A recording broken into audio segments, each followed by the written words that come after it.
So, kamusta po mga ka-Streetwise? Ako po si Takeru Miyamoto at welcome po sa aking munting channel. So mga kababayan, kagabi, sumabog po yung balita na hindi na po kasama or tinanggal si Sara Duterte para maging parte ng committee ng National Security Council. And actually mga kababayan, hindi lang si Sara. So kasama po dito yung mga dating presidente ng Pilipinas na si Gloria, si Digong, at saka si Erap. Okay. So ngayon mga ka-Streetwise, pag-usapan natin kung paano tayo nauwi sa ganitong klaseng senaryo. Okay? So ito para makuha natin yung point, no? And actually dito matagal na pong alam ni Sara Duterte na natanggal na siya. Matagal na. Oo. So ito pakita ko sa inyo ha. So ito nabalita ito kahapon. Okay? Okay, Marcos drops is strange VP Duterte from Security Council. Okay, strange talaga, no? Oo. Strange talaga si Sara eh.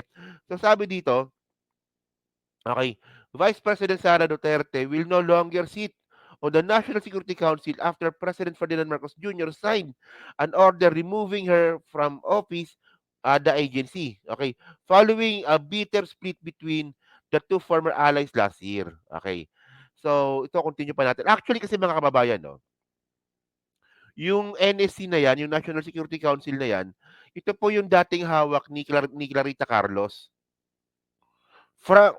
And then mga kababayan, no, from its word pa lang National Security Council, self-explanatory na po kung ano ang function nito. So ang pinaka-function po kasi ng NSC is, 'di ba? About sa seguridad ng Pilipinas, internal or external. So ang point dito mga kababayan, bakit nyo isasama nga naman si Sara Duterte sa National Security Council kung siya mismo is threat sa national security? Kasama mo pa si Digong. Sige, balikan natin yan mamaya. Pag-usapan natin yan mamaya, no? So sabi pa dito, continue natin ha. Okay. The Vice President's office did not immediately respond to a request for a comment. So, syempre, no comment na naman yung gagang Vice President, no? At the moment, the VP is not considered relevant to the responsibilities of membership in the NSC. Lucas Bersamin, Executive Secretary, to the President said in a statement. Okay. So, sabi ni Bersamin pala, hindi na siya kinukonsider na relevant. Actually, si Sara Duterte, mga kababayan, hindi naman po talaga relevant yan kahit kailan, no? Kaya lang naman kasi kaya lang naman kasi naging vice presidente yan mga kababayan. Kasi po nagtandem sila ni PBBM.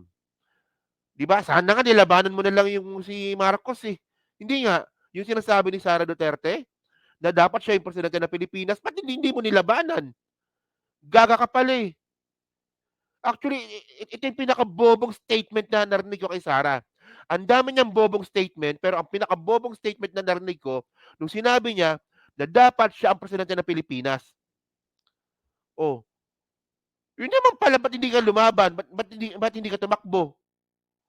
Uto-uto ka kasi. Ayun lang yun. Ko. So ngayon mga kababayan, no, actually, matagal na po talagang alam ni Sara na tanggal na siya. Kasi tuwing merong meeting po ng National Security Council, hindi po siya sinasama. At wala siyang natatanggap na letter tungkol po sa developments ng NSC. So ito, merong video dito na papakita ko sa inyo, no? Ito, last 3 weeks ata to? Last month, sige. Within 24 hours, an explanation in writing with legal basis. Bobo talaga to, no? With legal basis. Bobo! Buwa ka nang ina, bobo ka talaga. Ngayon, nasabi ni Sara dito, please, pahingi ako ng explanation in 24 hours. 'Di ba? With legal basis.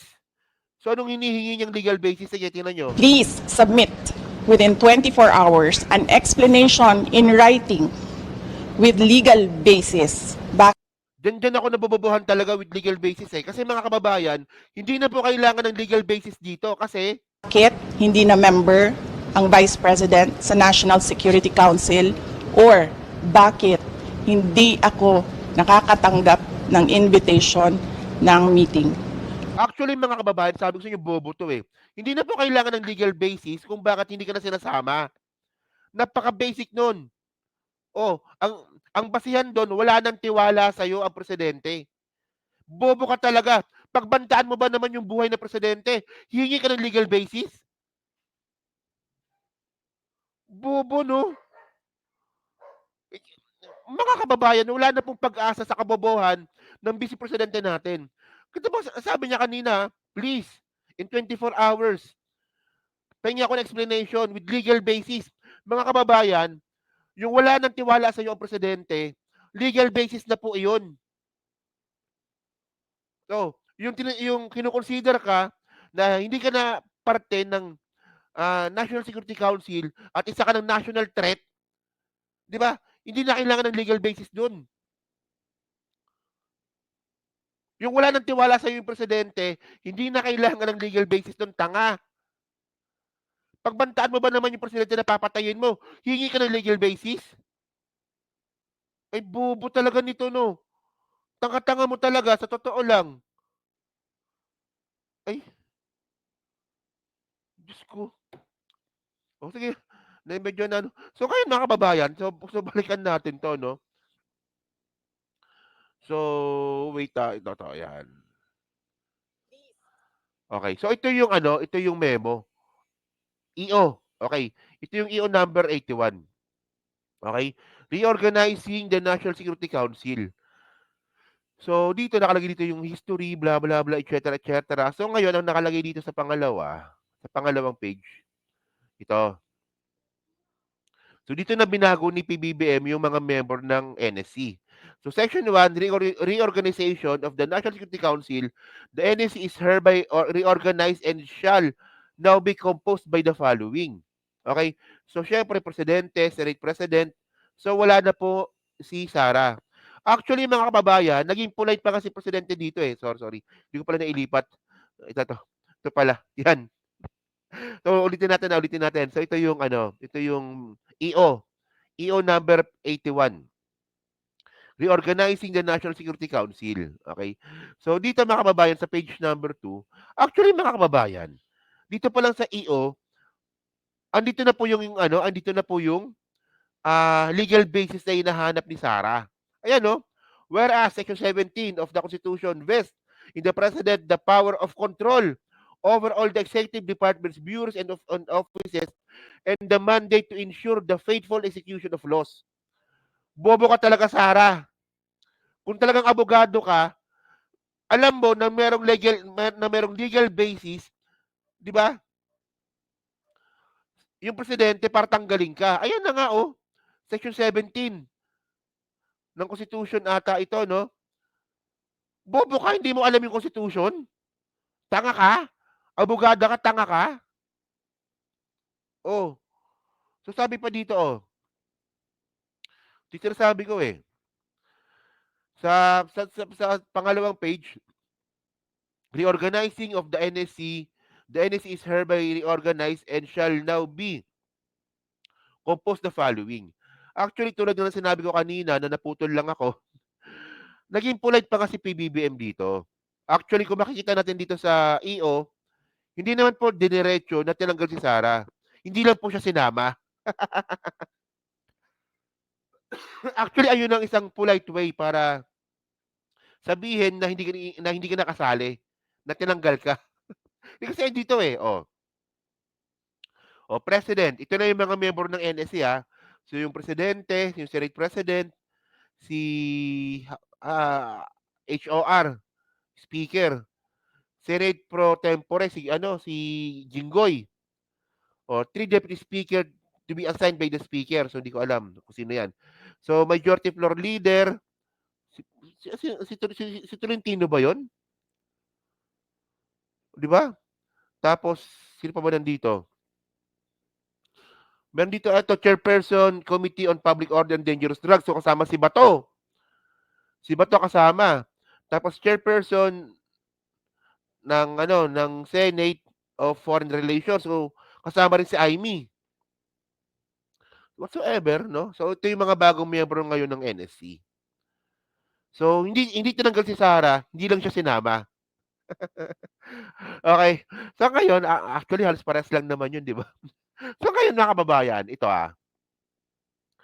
Ito yung malupit dito. Okay. So, ayan.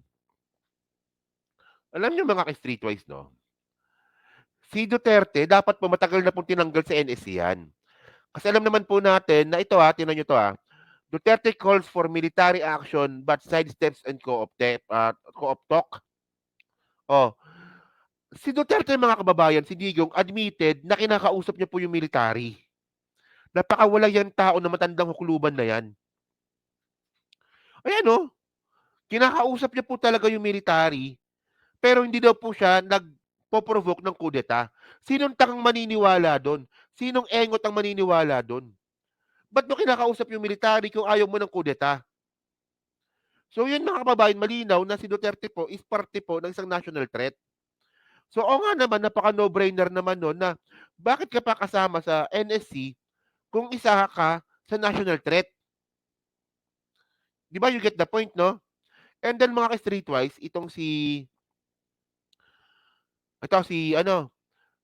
si Sarah.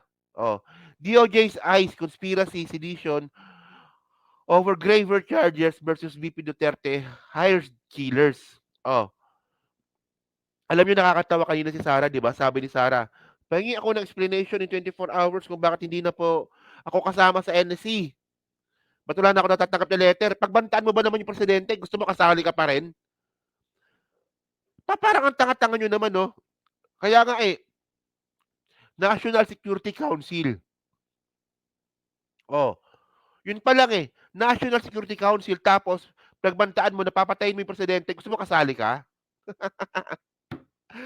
Ay naku, Diyos ko, sumasakit ang ulo ko dito. Oh, tapos yung isang malupit dito mga ka-streetwise ito, yung pinakananay ng pinakatrapo sa buong Pilipinas, si Gloria. So ito mga kababayan, basic na basic ito. Ito November 8, 2023 ito Okay. Arroyo to continue supporting Romualdez as speaker. Okay. So yung mukha ni Gloria talaga, no? Tingnan mo yung mukha niya, no? Sarap tuktukan So ngayon mga kababayan, alam naman po natin na si Gloria ay nag-coup attempt din sa loob po ng Congress. So nabalita ata ito mga mga May or June ganyan 2023 na magkasabot sila ni Sara. Na gusto nilang tanggalin si Speaker Martin Romualdez at ang ipapalit nilang speaker si Gloria para maging sunod-sunuran si Presidente Bongbong Marcos sa kagustuhan po ng mga Duterte. Kasi mga kababayan, yung impeachment is manggagaling po sa House. Nabisto na si Gloria pala gumagawa ng coup attempt para tanggalin si Martin. So doon pa lang natin makikita mga kababayan na talagang walang kwentang tao talaga ito. Kaya ako naniniwala talaga ako na isang malaking budol ang nangyari po nung EDSA 2. Tingnan nyo, di ba? May ano pa ba? Meron pa bang anniversary celebration ng EDSA 2? Di ba wala na? Isang malaking pagkakamali po kasi yan. Di ba? Buti pa yung unang EDSA Kahit pa paano may lumalaban pa, may nagpo-push pa Mag-celebrate tayo kahit anong mangyari. Yung EDSA 2 wala kasi alam po ng buong taong bayan na nabudol po tayo ng EDSA 2. Well, si Erap is one of the worst president. Di ba? Pero ang pinalit po natin, mas worst pa pala. O, di ba? Ewan ko ba, napakabulok ng politika sa Pilipinas, no? So, yun mga kababayan, no? So, dyan po sa Team Replay, no nga po masabi nyo nga po dito, sa pagtanggal nga po ni Sara Duterte sa National Security Council, deserve niya ba ito? Di ba? So, ano nga rin po masabi nyo nga dito, sa paghingi nga po ng explanation ni Sara. In 24 hours, gusto ko